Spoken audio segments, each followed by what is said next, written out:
Usually when we talk about human development or just how a child grows up, there's this underlying expectation of a natural biological pace. Right, a very predictable timeline. Exactly. It's a lot like planting a seed in a garden.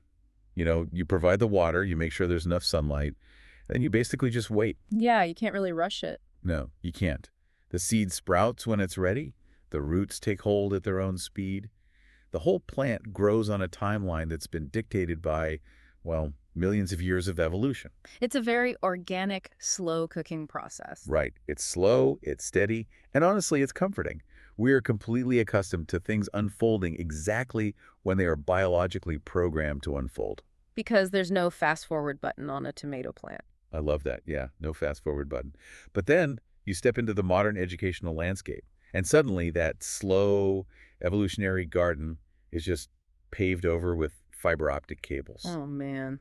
We are looking at a situation today where the relentless breakneck march of modern technology is violently colliding with the very delicate biological reality of a child's developing brain. And that collision is arguably the defining friction of our era, especially in public education. Oh, absolutely. Yeah. Because it's a collision of two entirely different worlds, and they have entirely different speed limits. You have the ultimate slow cooking process, which is the human brain. And it's being bombarded by the ultimate fast food delivery system, which is digital technology. And what's wild is that a 30-year veteran public school teacher, who goes by the pen name Papa Bear, has watched this exact collision happen in real time. He's literally been on the front lines for 3 decades. 3 decades. And he's written this deeply insightful text called The Analog Classroom, Protecting the Developing Mind. And, he's basically arguing that we are essentially ignoring the biological speed limits of our kids. Which is a dangerous game to play. It really is. Yeah. So he's giving us this firsthand, totally unfiltered look into the inner workings of public education and breaking down the actual biological and pedagogical impacts of having screens everywhere in the classroom. It's not just a philosophical argument for him, it's biological. Right. So if you're listening to this right now, whether you're a parent trying to figure out screen time rules, or a student, an educator, or honestly, just someone who feels a little fried after looking at a monitor all day at work, this is for you. We are going to look at the actual science of what is happening inside our heads. It's going to be a fascinating journey. Okay, let's unpack this. Because before we could even talk about the problem of technology in the classroom, Papa Bear insists we have to take a huge step back. We have to define our terms. Exactly. We have to agree on what the word technology actually means. Which is a brilliant starting point. Because, if you walk up to someone on the street right now and say the word technology, their mind instantly jumps to a glowing rectangle. Right. They think of an iPhone or a tablet. They think of Wi-Fi, smartphones, artificial intelligence, silicon chips. But Papa Bear points out that, by definition, technology is simply the application of scientific knowledge for practical purposes. That's the baseline definition. That's it. It isn't just microchips. It ranges from the simplest tools, like a wooden wheel or a pencil, all the way up to complex systems like the internet. It's so much broader than iPads. Yeah. I mean, when you actually look at the timeline of human history, it's kind of mind-blowing. The concept of technology didn't start in a garage in Silicon Valley. No, not at all. It started roughly 2.5 million years ago. It's a deep history. Deep history. We are talking about early human ancestors across the African continent developing the very first stone tools. Which was revolutionary at the time. Oh, completely. Yeah. Figuring out how to control fire. Crafting clothing out of animal hides. That was the cutting-edge, disruptive tech of the era. It was the application of their knowledge for the highly practical purpose of not freezing to death or starving. And it fundamentally changed the trajectory of the species. We wouldn't be here without it. And if we fast forward significantly to around 6000 BCE, that's when we see the rise of organized state-level technology. Right, the big civilizations. Exactly. This is happening simultaneously in Mesopotamia, which is modern-day Iraq and ancient Egypt. We're talking about the invention of written language, the mastery of the wheel for transport and pottery, and the engineering of complex irrigation systems. Just think about irrigation for a second. You are taking water from where it is and moving it to where you want it to be on a massive scale. It's environmental hacking. Yeah, that is a technological leap that completely altered how humans lived. You didn't have to follow the water anymore. You made the water come to your farm. And it allowed for the first massive population booms, because once you stabilize the food supply using the technology of irrigation, you free up human capital to invent other things. And the timeline just accelerates from there. I mean, you look at ancient China, who pioneered paper making, the compass, gunpowder, silk production. Massive contributions. Huge. And then, and I have to admit, I get overly excited about this part, the Roman Empire. Oh, the Romans were incredible engineers. They were. When a lot of people think of Rome, they just picture, like, marble statues or gladiators.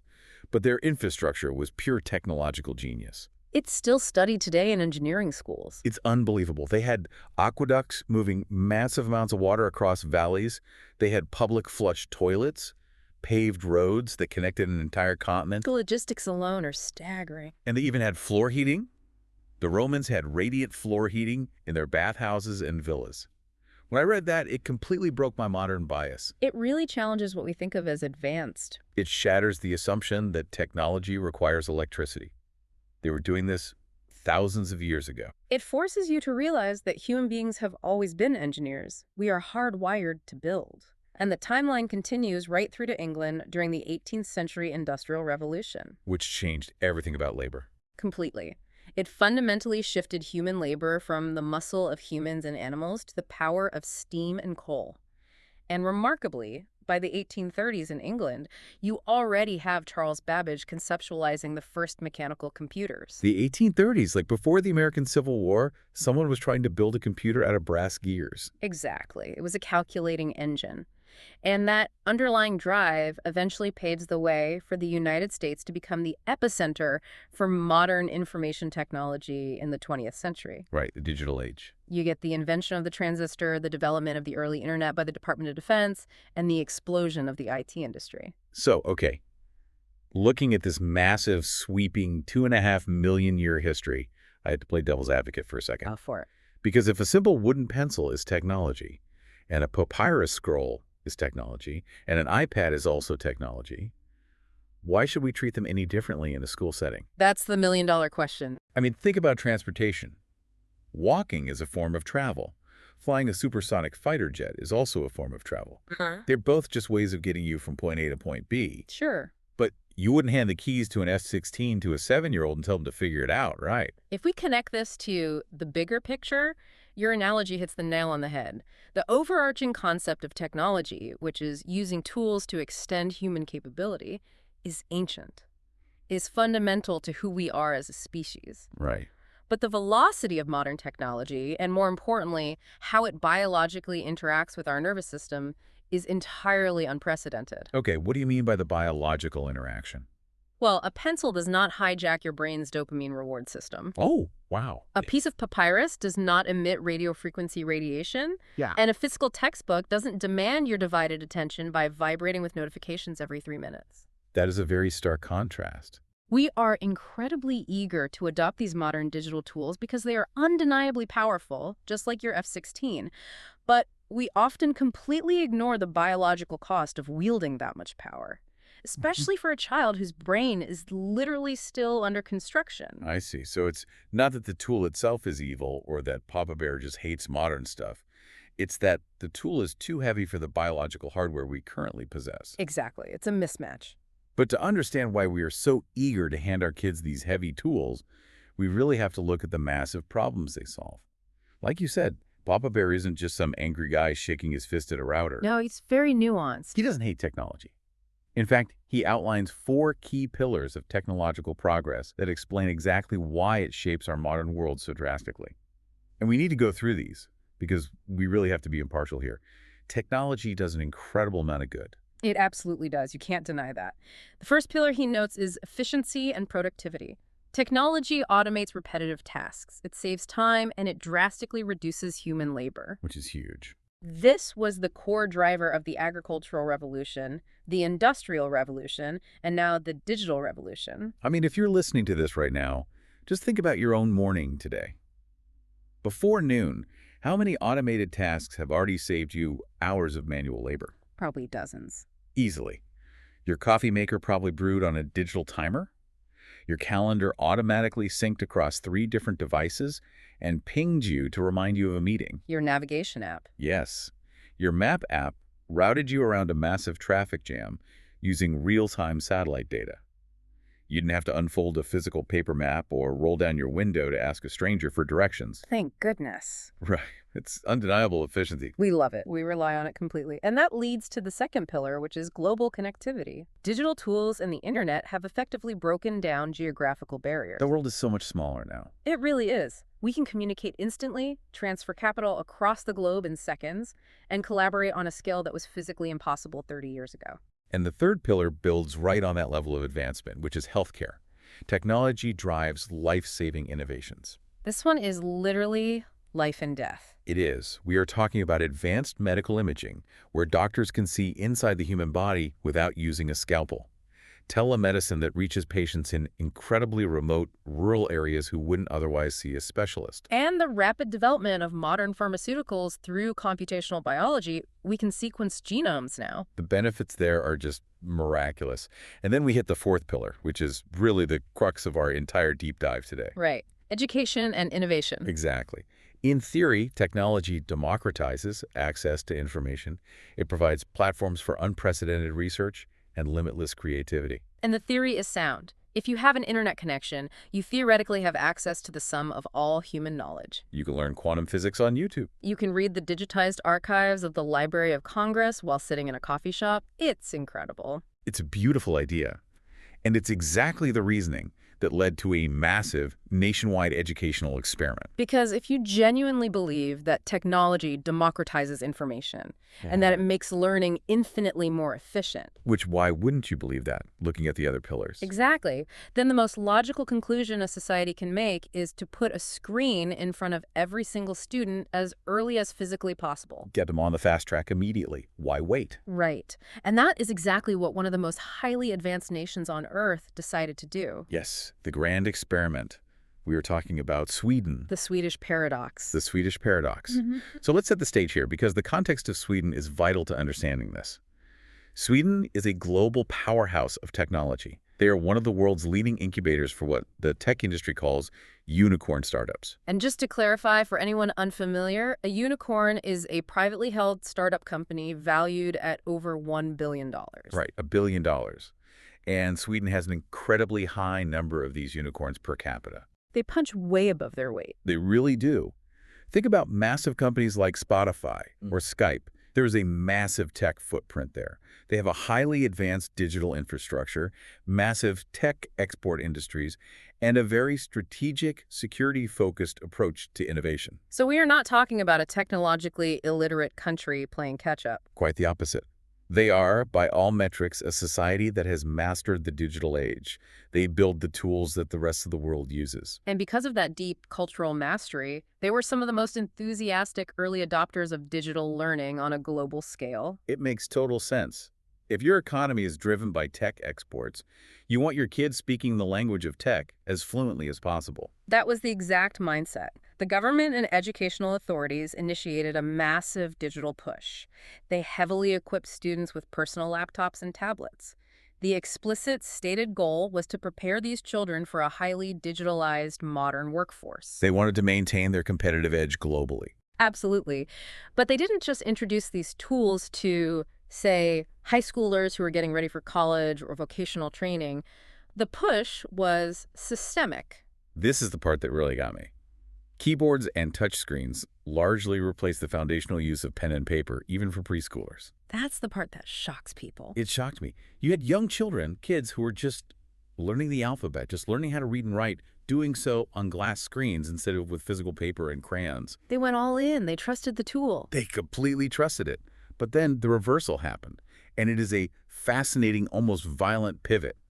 Despite being a nation that literally builds billion-dollar tech companies, they discovered that using tech to teach kids wasn't creating better learners. It's the paradox. It is. Yep. How does a country that produces Spotify fail at teaching a kid to read on an iPad? What actually went wrong? Well, the alarm bells started ringing when Swedish policymakers looked at the international PISA assessments. What's PISA again? PISA stands for the Program for International Student Assessment. It's a major global study that measures scholastic performance in mathematics, science, and reading across different countries. Okay, so it's a huge benchmark. A massive benchmark. And Sweden saw a noticeable, alarming drop in reading comprehension scores among their students. Which is wild because that's the exact subject you would think infinite access to digital libraries would improve. You'd think so. But this decline forced the government to stop and question if their absolute digital immersion had gone way too far. But it wasn't just a few bad test scores that caused the panic, right? Yeah. The health experts started weighing in, and this is where it gets genuinely scary. Yeah, the medical data changed everything. When the Swedish government panicked, they turned to the Karolinska Institute, which is a highly prestigious medical university in Sweden, essentially their top medical authority. Very respected institution. And the data the institute brought back was terrifying. Their research indicated that this excessive screen time wasn't just failing to educate the kids, it was actively harming them. Biologically harming them. Yes, it was shortening children's attention spans, actively damaging their reading comprehension, and impeding their fundamental memory retention. It's a stunning realization for a culture built on technological optimism. I mean, so stunning, in fact, that the Swedish government didn't just quietly tweak the curriculum, they instituted a massive back-to-basics approach. They slammed on the brakes. They invested millions of dollars, and let that sink in for a moment. They spent millions of state dollars to effectively go backward in time. They bought books. They bought books, they reintroduced printed physical textbooks into classrooms across the entire country. They actively promoted handwriting over typing, realizing the physical act of writing is necessary for the brain. And didn't they ban phones too? They did. They enforced widespread, systemic bans on mobile phones for students aged 7 to 16, just to limit the ambient digital distractions in the room. It's like they woke up from a trance. To me, this whole Swedish model is perfectly comparable to a dietary fad. Oh, how so? Imagine you're a parent, and you're looking at elite athletes, Olympians, and you see them chugging Gatorade on the sidelines, right? Sports drinks. You might logically conclude, wow, sports drinks must be the absolute secret to high performance. That's what makes them fast. And then, based on that logic, you decide to replace your toddler's daily intake of water and milk with pure neon blue Gatorade. Because you want them to be an Olympian. Exactly. You're giving them the advanced fuel of champions. Yeah. But you completely skip the foundational nutrition their tiny, growing body actually needs to build bone and muscle. Sweden realized they were giving toddlers digital Gatorade. That's a really sharp way to frame it. It's high energy, it's advanced, but it is fundamentally starving the developing brain of what it actually needs to grow. You simply cannot bypass the biological developmental stages of the human brain with a shortcut. It doesn't work. So the Karolinska Institute pointed out that screen time impedes memory and attention. But the critical question we have to ask next is why? Yes. The mechanism of injury? Why does looking at a glowing touchscreen harm a child's ability to retain information? What is physically, microscopically happening inside the skull? And this is where our deep dive gets incredibly granular, because Papa Bear takes us straight out of the classroom and into the neurobiology of the human mind. I love this part. The answer to why this damage is happening is directly related to something called the myelin sheath. The myelin sheath. Okay, let's slow down here because we really need to get this right. To understand the impact of screens, we have to understand brain anatomy at a cellular level. What exactly is the myelin sheath? The myelin sheath is a protective, insulating layer that wraps around the axons of nerve cells. Okay, so think of the axon as the long cable that sends a signal from one brain cell to another. Exactly. And the myelin is primarily composed of fatty substances, which are called lipids and proteins. And because it has such an incredibly high fat content, this myelin coating actually appears white under a microscope. White? Which I found fascinating because this is exactly why certain parts of the brain are referred to as white matter. That's precisely it. When you hear a neuroscientist talk about gray matter versus white matter, the bundles of these heavily myelinated axons are what make up the white matter of your brain. Exactly. The gray matter is mostly the cell bodies where the processing happens, and the white matter is the superhighway connecting it all together. Okay. And the function of this myelin sheath is absolutely critical. The best way to visualize it is to think of the plastic coating on a copper electrical wire. It insulates the nerve. It insulates it. It prevents the electrical nerve signals from scattering or leaking out into surrounding tissue, which allows those electrical impulses to travel incredibly quickly and efficiently throughout your entire nervous system. Okay, the electrical wire analogy is good, but let me try to make it even more tactile. Let's build on this. Sure. Imagine a massive summer slip and slide down a giant hill. Okay, I'm picturing it. If the plastic tarp had dry patches representing a nerve without myelin, what happens? You hit that dry rubber, you slow down instantly, you get awful friction burns, and you basically get stuck. Yeah, you lose all your momentum. Right. The signal, which is you, degrades and stops. But if that slip and slide is perfectly coated in soap and water representing a healthy, thick myelin sheath, you fly down that track at maximum speed with zero resistance. I love that. And what's fascinating here is how accurate that slip and slide analogy is when we look at the actual microscopic structure of the myelin sheath. Oh, really? Yeah, because it doesn't just cover the nerve in one solid continuous tube like a garden hose. It actually forms in short, distinct segments. Segments. Yes. And between these insulated, soapy segments, there are tiny, completely uncovered gaps. Uncovered gaps on the wire. Doesn't that leak the signal? You'd think so. In neurobiology, these gaps are called the nodes of Ranvier. The nodes of Ranvier. I said this when I read it. It sounds like a location in a high fantasy novel. Wow. We must cross the nodes of Ranvier before nightfall. It really does sound like that. But these nodes serve a brilliant, highly evolved physiological purpose. Because the nerve is insulated in segments with these tiny gaps, the electrical impulse doesn't just travel smoothly and continuously down the whole wire. Okay. Instead, the signal rapidly jumps from one node over the myelin to the next node. It jumps. Okay, so it's less like sliding continuously and more like skipping a rock across a perfectly calm pond. That's a perfect visual. Instead of dragging that rock through the water, which causes drag and slows it down, you get incredible speed and momentum every time it touches down on a node and skips back up into the air. Precisely. That jumping process is scientifically known as saltatory conduction. Saltatory conduction. And saltatory conduction makes the transmission of messages in the brain significantly faster than it ever could be in an unmyelinated nerve. It is the biological mechanism that allows for rapid thought, quick physical reflexes, and deep, sustained cognitive focus. Okay, so we have this beautiful, highly evolved biological slip and slide. The signals are skipping like rocks, we're thinking fast, we're focusing. But here is the million-dollar question. Lay it on me.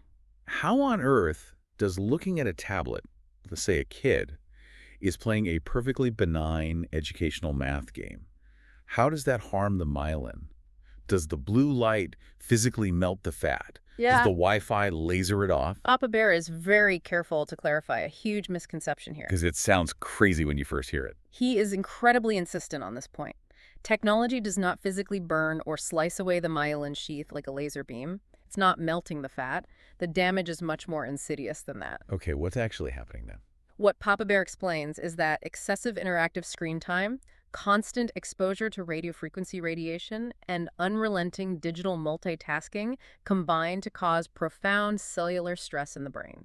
Let's trace that chain reaction. I Yeah. really want to walk through exactly how a math game causes cellular stress, because this is where the biological collision we talked about earlier really happens. Okay, let's break it down. When a child is multitasking on a digital device, they're swiping a screen, their eyes are reacting to flashing bright colors, their ears are processing rapid audio cues, and they're constantly switching between apps or tabs.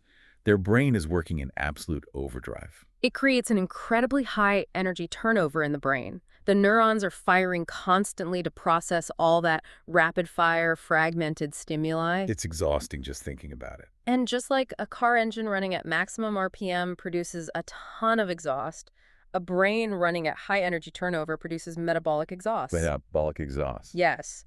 In biological terms, this means a massive buildup of free radicals and reactive oxygen species, which are often abbreviated in the literature as ROS. Okay, reactive oxygen species. I'm going to be honest, when I first read ROS, it sounded like something from a sci-fi movie that eats the hull of a spaceship. It kind of acts like that in the body, actually. What actually is a reactive oxygen species? Well, free radicals and ROS are highly volatile molecules. Because of their chemical structure, they are unstable, and they desperately want to bind to other things to stabilize themselves. Oh, so they just grab onto whatever is nearby. Exactly. Usually your body can clean them up. But when you have an excessive buildup of them from this high energy turnover, it creates a state in the body known as oxidative stress. And oxidative stress is highly destructive to tissue. Highly destructive. And in the brain, this oxidative stress specifically damages a very delicate, specialized type of cell called an oligodendrocyte. Oligodendrocytes. I've heard them described as the construction workers of the brain. That is the perfect way to view them. Oligodendrocytes are the cells responsible for actually producing, laying down, and maintaining the myelin sheath. They are the ones coating the slip and slide with soap. Yes. If the oxidative stress from excessive screen time damages the oligodendrocytes, the brain loses its ability to repair the myelin. Without those construction workers doing their daily maintenance, the protective sheath begins to break down and degrade. Think about this for a second. If you're listening to this and you've ever caught yourself doom scrolling on your phone for an hour, Oh, we've all been there.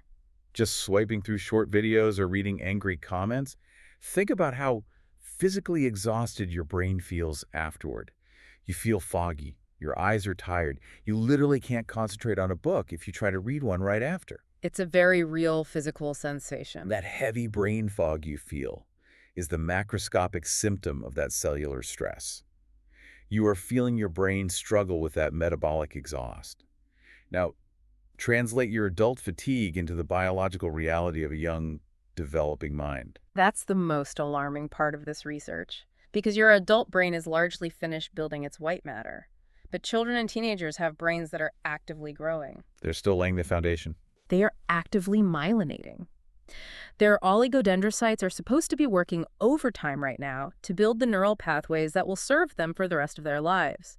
But brain scans of young children have revealed that excessive interactive screen time is directly linked to a literal loss of white matter in the brain. Because the screen time is exhausting and damaging the construction workers before the house is even built. Exactly. The consequences of this are devastating. Papa Bear notes that a deficit in myelin production during these early, critical periods of brain development can permanently stunt neural connectivity. It's not a short-term problem. No, it isn't just a temporary distraction where the kid gets hyper for an hour. It causes long-term biological delays in language acquisition, in literacy, and in the fundamental ability to sustain focus on a single task. When you understand the neuroscience, when you realize that the literal white matter of a child's brain is degrading due to oxidative stress caused by digital multitasking, the Swedish government's decision suddenly makes perfect sense. It really does. Spending millions of dollars to buy paper books doesn't look like a paradox anymore. It looks like a massive medical intervention. It looks like emergency triage. You have to stop the bleeding. And with biological stakes this incredibly high, Papa Bear argues that we cannot just tweak the system. We can't just do half measures. Right, we can't just say, okay, let's use the iPads for 40 minutes instead of 60. He says we need a radical, physical redesign of the classroom environment. He lays out a comprehensive blueprint for architecting what he calls the tech-light classroom. And he emphasizes that this must be a phased transition back to analog tools. You can't just go cold turkey. No, you cannot just walk into a middle school, unplug the router, confiscate all the devices, and expect a smooth Tuesday morning. The withdrawal would be chaotic. It would be a riot. Teachers and school districts have to deliberately scale back technology by instituting clear, uncompromising policies and constraints. So what does this actually look like on the ground? How does a teacher build a tech-light room? Papa Bear says it starts on day one with the syllabus. Communication is key. You have to clearly define expectations in writing, outlining exactly when devices are strictly prohibited and when, if ever, they are permitted in the room. There can be no gray area for a student to exploit. He also advocates for a strict off-and-away policy for personal cell phones, and he is very specific about the logistics of this. Yeah, he doesn't just mean put it away. Right. It isn't enough to just tell a teenager, keep your phone in your pocket and on silent. They have to physically separate from the device. Papa Bear suggests having students store them in designated cubbies, lockers, or a numbered wall-hanging pouch for the duration of the class period. I really want to talk about the psychology of that numbered wall pouch for a second, because I've seen these in classrooms. It's like a canvas shoe organizer hanging on the door. Why force physical separation? Why not just teach kids discipline? It's a common argument. Just teach them self-control. But because mere human willpower is completely useless against an engineered billion-dollar digital addiction? That's a vital point. It's an Yeah. uneven playing field. These apps, social media, games are designed by behavioral psychologists specifically to trigger dopamine releases. It's a slot machine in their pocket. You simply cannot expect a 14-year-old to win a battle of willpower against a notification ping vibrating against their leg while they're trying to learn algebra. No, you can't. It's an unfair fight. Yeah. The physical separation is a necessity to remove the temptation and give their brain a break. It entirely removes the cognitive load of resisting the phone. Yeah. If it's in the pouch, they don't have to spend mental energy deciding whether to check it. They can just focus. Wow, that's so true. The cognitive load of just ignoring it. Beyond phones, Papa Bear also points out that parents have an immense amount of power here. He notes that parents and advocates should actively check if their local school district offers a formal technology opt-out process. An opt-out process, like formally. Yes. He specifically mentions that places like Michigan and other national districts have legal mechanisms where parents can request paper-based accommodations for their children instead of digital assignments. Wait, you can literally request that your child not be put on a screen. You can? That is huge. Knowing you can legally opt out changes the game for parents who feel trapped by the school's tech policies. Furthermore, Papa Bear pushes hard for a return to physical media across the board for the whole class. Which is where we get back to the analog roots. We are talking about advocating for the return of heavy physical textbooks that you can hold and flip through, paper worksheets, and standard whiteboards with dry erase markers. And a major non-negotiable component of this return to physical media is handwriting. He insists that teachers require students to take notes by hand. Really, even in high school. Especially in high school. And the neuroscientific research backs this up entirely. Studies consistently show that the physical act of forming letters with a pen improves information retention and conceptual understanding significantly more than typing on a keyboard. Why is that? I mean, typing is so much faster. I can type way more notes than I can write. That's exactly the problem. Typing is a uniform motion. Every single keystroke feels exactly the same to your fingers, whether you're typing an A or an X. Oh, I never thought of that. But handwriting requires fine motor skills, spatial awareness on the page, and a slower cognitive processing speed. Because you can't write as fast as the teacher speaks, you are forced to synthesize and summarize the information in your head before your pen hits the paper. Rather than just transcribing the lecture verbatim like a court reporter. Exactly. You're actually thinking about the material as you write it. It goes back to that whole body engagement. Yeah. You're actually digesting the information. Now, to make all this work, Papa Bear knows you can't eliminate computers 100%. It's just not realistic in the modern world. Sometimes a kid needs to type a final draft of an essay. But he outlines necessary technical constraints for when screens are used. For instance, if a school-issued computer is being used strictly to type an essay, he says you should disconnect it from the Wi-Fi. Which is brilliant. It eliminates digital distractions entirely. You can't tab over to a game. And crucially today, it prevents access to generative AI tools that might do the critical thinking for the student. That's a huge issue right now. He also recommends working directly with the school's IT department to implement strict network restrictions, block the distracting sites like YouTube at the router level, require that all instructional apps used in the building are strictly ad-free so you aren't monetizing the students' attention and draining their myelin for corporate profit. That's a really dark way to think about ads, but it's true.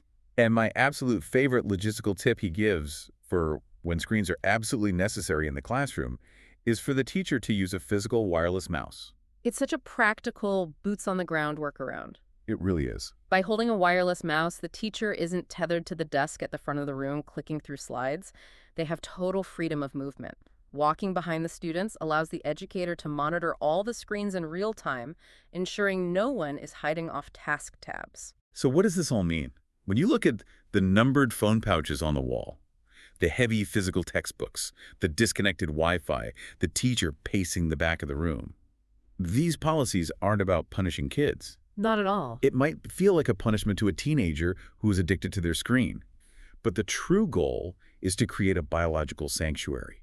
You're building a physical space where their oligodendrocytes can actually do their job, heal from the oxidative stress, and myelinate those vital neural pathways in peace. It's a sanctuary, yes, but creating that sanctuary brings up a massive, daunting pedagogical challenge. Oh, because of the vacuum. Exactly. If you successfully strip away the iPads, the YouTube videos, the flashing smartboards, and the gamified learning apps, you leave a massive vacuum of stimulation in the classroom. The room gets very quiet. And a little tense, probably. And you can't just teach exactly the same way you used to a room full of kids who are basically experiencing digital withdrawal. Right. You can't just stand at a chalkboard for an hour, lecture in a monotone voice, and expect them to stare at you and absorb it. Papa Bear unapologetically states that how you teach must fundamentally change alongside the tools. The pedagogy has to adapt. You have to replace that cheap digital stimulation with high-quality, experiential, analog learning. You have to fill the vacuum with something better. He outlined several methods to transform this pedagogy. The first is implementing what he calls genius hour and station rotations. What does that look like? Instead of having students quietly play digital learning games on a tablet when they finish their work early, the teacher must physically build interactive stations around the room. So what's at a station? Physical tactile objects. We're talking about physical flashcards, educational board games, and hands-on projects where students have to create tangible products by hand, collaborating with the kids sitting next to them. And what about when they just get restless? Kids need to burn off energy. Papa Bear says we need to institute screen-free brain breaks. Which is so important.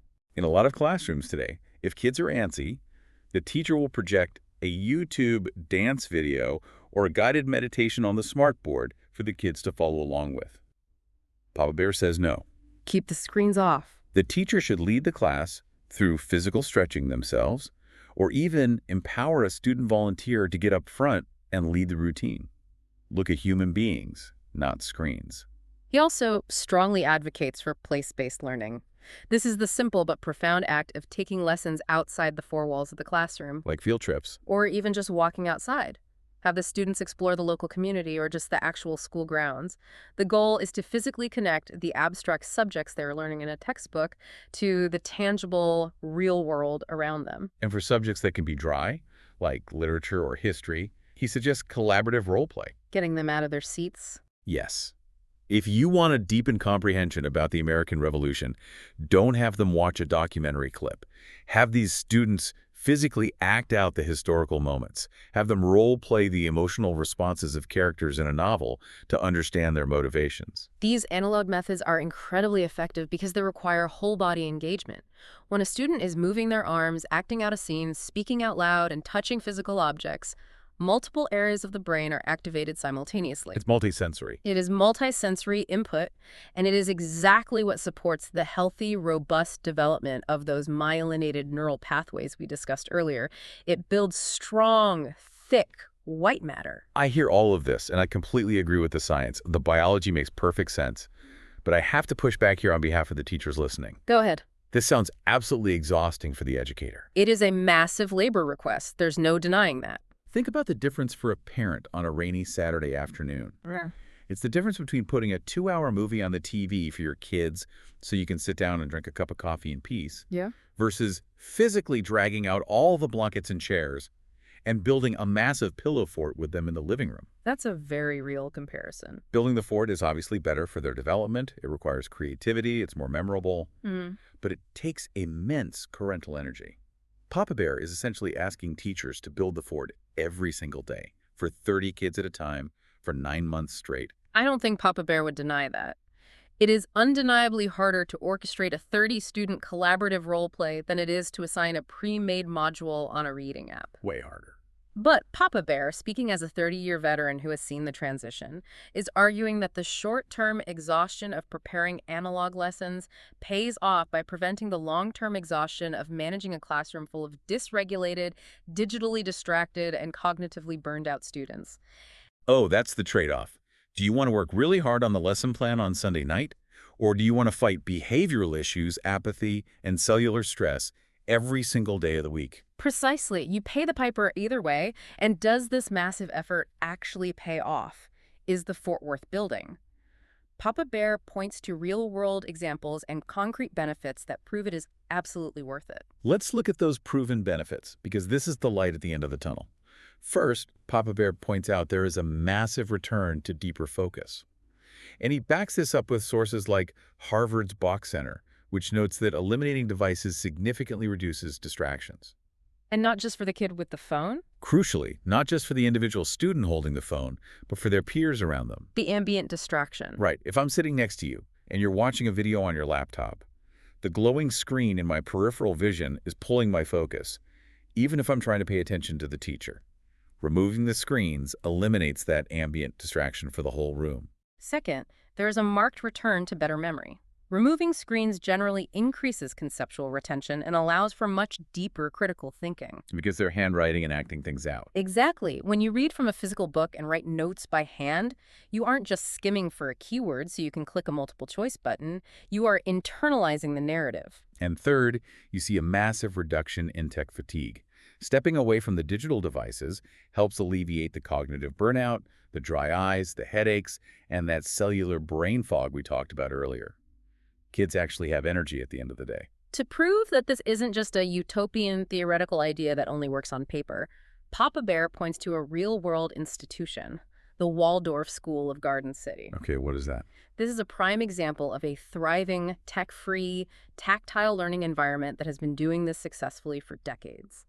The Waldorf education model is globally famous for prioritizing face-to-face discussions and hands-on activities, often completely abstaining from any computer use in the early and middle grades. Let's paint a picture of a typical day in a Waldorf model based on the sources, because it sounds idyllic compared to what we've been describing. How do they actually function without the tech? It features highly structured, deeply analog practices.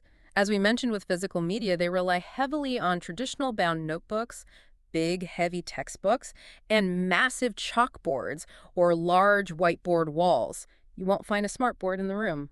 Tactile and collaborative learning is built into the daily schedule, not just as a special treat.